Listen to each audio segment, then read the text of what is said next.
At the recent Antalya Diplomacy Forum in Turkey, a stage ostensibly set for dialogue became the platform for renewed discord between Moscow and Kiev. The focus of this confrontation centered on a failed attempt to de-escalate hostilities. Specifically, a tentative United States-brokered agreement intended to pause strikes against energy infrastructure. Russian Foreign Minister Sergei Lavrov and his Ukrainian counterpart, Andriy Sybiha, speaking at separate events, presented diametrically opposed accounts regarding the implementation and subsequent violation of this limited 30-day pause.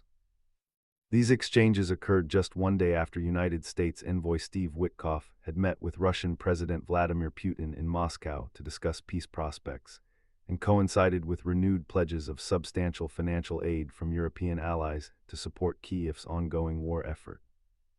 The initiative for this pause originated from discussions held the previous month in Saudi Arabia, involving separate talks between United States officials and representatives from both Moscow and Kiev. Although an agreement in principle was reached, its practical application immediately faltered. Conflicting statements emerged concerning the precise start time for halting strikes, quickly followed by allegations from both sides claiming near-immediate breaches by the opposing force. This fundamental disagreement over the operational facts surrounding the attempted pause highlights the persistent difficulties in navigating a path towards reduced conflict, let alone a comprehensive settlement, in the now 3-year-old war. The specific claims and counterclaims presented in Antalya warrant closer examination. From the Russian perspective, as articulated by Foreign Minister Lavrov, the responsibility for the breakdown rested squarely with Kiev. He asserted that Ukrainian attacks commenced virtually from the agreed-upon start point and continued with minimal interruption. Moscow pledged to substantiate these claims. Lavrov indicated that documentation detailing alleged Ukrainian strikes over the preceding 3 weeks would be furnished to the United States, Turkey, and relevant international bodies. Further reinforcing this position, a separate statement from the Russian Foreign Ministry relayed to state media mentioned the sharing of intelligence concerning more than 60 specific instances of supposed breaches by Ukrainian forces directly with Washington. Throughout these statements, the Russian side maintained its own adherence to the terms of the limited pause. This narrative faced a direct and forceful rebuttal from the Ukrainian Foreign Minister, Andriy Sybiha. He presented a starkly contrasting picture, quantifying alleged Russian actions since the agreement was reached. According to Sybiha's account, Russian forces launched substantial numbers of missiles, drones, and guided aerial bombs during the period. He characterized the primary targets of these strikes as civilian areas, interpreting these actions as definitive proof of Moscow's disinterest in achieving peace. These conflicting diplomatic narratives unfold against a backdrop of continued kinetic activity and shifting battlefield dynamics. Reports indicate Russian forces currently possess an operational advantage, and Ukrainian officials have issued warnings based on intelligence suggesting preparations for a renewed Russian offensive this spring. This anticipated offensive is seen as an effort by Moscow to intensify pressure and strengthen its future negotiating leverage. The harsh realities of the ongoing conflict were further underscored by recent reports. Ukraine's Air Force acknowledged the loss of a second F-16 fighter jet, along with its pilot, during operations reportedly aimed at repelling a Russian missile attack. This follows a previous F-16 loss reported last August. Simultaneously, reports emerged from Ukraine's southern Kherson region detailing civilian fatalities resulting from a Russian drone attack, according to the local governor. Such incidents illustrate the environment in which diplomatic initiatives, like the attempted strike pause, struggle to gain traction. Beyond the immediate bilateral accusations, the situation involves wider diplomatic currents. A broader United States ceasefire proposal exists, reportedly endorsed by Kiev. However, its progress appears stalled, attributed to extensive conditions imposed by Moscow. This perceived obstruction has drawn criticism from European governments, accusing Russia of delaying tactics. Adding another layer to the international discourse, United States President Donald Trump publicly urged Russia to advance towards ending the hostilities.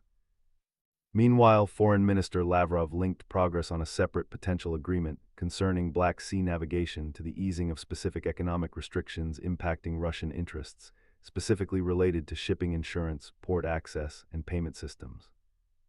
This demonstrates the interconnectedness of various negotiation tracks and the significant obstacles remaining. An examination of the failed initiative reveals inherent structural weaknesses that likely contributed to its immediate collapse. The initial divergence on the precise start time for the cessation of strikes created fundamental ambiguity from the outset, making synchronized implementation virtually impossible. Furthermore, based on the available reports, there appears to have been no agreed-upon, independent mechanism for monitoring compliance or verifying the competing allegations of breaches.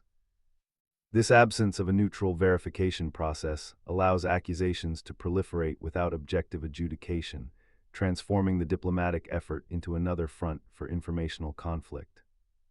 The strategic context on the ground also plays a critical role. With Russian forces reportedly holding an advantage and anticipating a spring offensive, the incentives for Moscow to fully adhere to a pause, even a limited one, might be perceived as minimal compared to the potential gains from continued military pressure. Conversely, for Ukraine, demonstrating resilience and the capability to conduct strikes, even amidst diplomatic overtures, serves its own strategic objectives related to maintaining morale and international support. The role of external powers, while significant in brokering the initial agreement, also demonstrates limitations. The United States' effort to facilitate the pause ultimately could not overcome the deeply entrenched conflict dynamics and divergent objectives of the primary belligerents. Simultaneously, the continued provision of substantial military and financial aid by European allies, while crucial for Kiev's defense, inherently influences the calculus regarding the continuation of hostilities versus negotiated settlements. Therefore, the rapid disintegration of this limited strike pause carries distinct strategic implications. It underscores the profound difficulty in establishing the minimal trust required for even temporary de-escalation measures, casting a shadow over prospects for more comprehensive peace negotiations. The episode highlights how diplomatic initiatives, detached from verifiable mechanisms and confronted by overriding military objectives, struggle to gain purchase. Ultimately, the operational realities on the battlefield, the ongoing strikes, the reported advantages, the tragic loss of assets and personnel, continue to dictate the trajectory of the conflict, often rendering diplomatic agreements fragile and short-lived. The public forum provided by the Antalya conference thus became an extension of the conflict itself, utilized by both sides to project their narratives onto the international stage. These reciprocal accusations serve not only to assign blame for the immediate failure of the pause, but also function as strategic communication, aimed at consolidating international opinion and justifying continued military action to respective audiences. This specific failure to implement even a temporary, limited cessation of strikes is indicative of the profound chasm separating the belligerents. It highlights the absence of mutually acceptable conditions or sufficient trust necessary for any de-escalation initiative to take hold in the current environment. The fundamental disagreement on basic facts, such as adherence to the agreed terms, reveals a gap that diplomatic language alone cannot bridge. Consequently, the primacy of military factors remains apparent. Reported battlefield advantages, anticipated offensives, the continued deployment of advanced weaponry like F-16s, and the tragic, ongoing cost in personnel and civilian lives demonstrate that operational considerations and strategic objectives on the ground heavily influence and often supersede diplomatic efforts. The linkage explicitly made by Foreign Minister Lavrov between potential progress on the Black Sea navigation agreement and the removal of specific economic restrictions further illustrates the complexity. Negotiations are not occurring in isolation. Rather, they are interconnected with broader strategic and economic pressures, creating additional layers of difficulty in reaching discrete agreements. In essence, the rapid collapse of the United States brokered pause underscores a difficult reality. Without robust, verifiable mechanisms and a fundamental shift in the strategic calculations of the primary actors, attempts at de-escalation face significant hurdles. The incident reveals a conflict dynamic where operational momentum and deeply rooted mistrust continue to shape events, limiting the immediate effectiveness of diplomatic interventions. Looking beyond the immediate recriminations, this sequence of events carries wider significance for the conflict's trajectory. The demonstrated inability to sustain even a limited, temporary pause further erodes the potential for building confidence between the parties, a necessary precondition for any meaningful negotiation process aimed at a lasting settlement. It suggests a conflict environment where the perceived benefits of continued military engagement or the risks associated with pausing operations outweigh the potential advantages of diplomatic de-escalation for both Moscow and Kiev at this juncture. This dynamic presents considerable challenges for external mediation efforts. While powers like the United States can facilitate discussions and propose frameworks, their influence appears limited when confronted with the core strategic objectives and deep-seated mistrust of the belligerents themselves.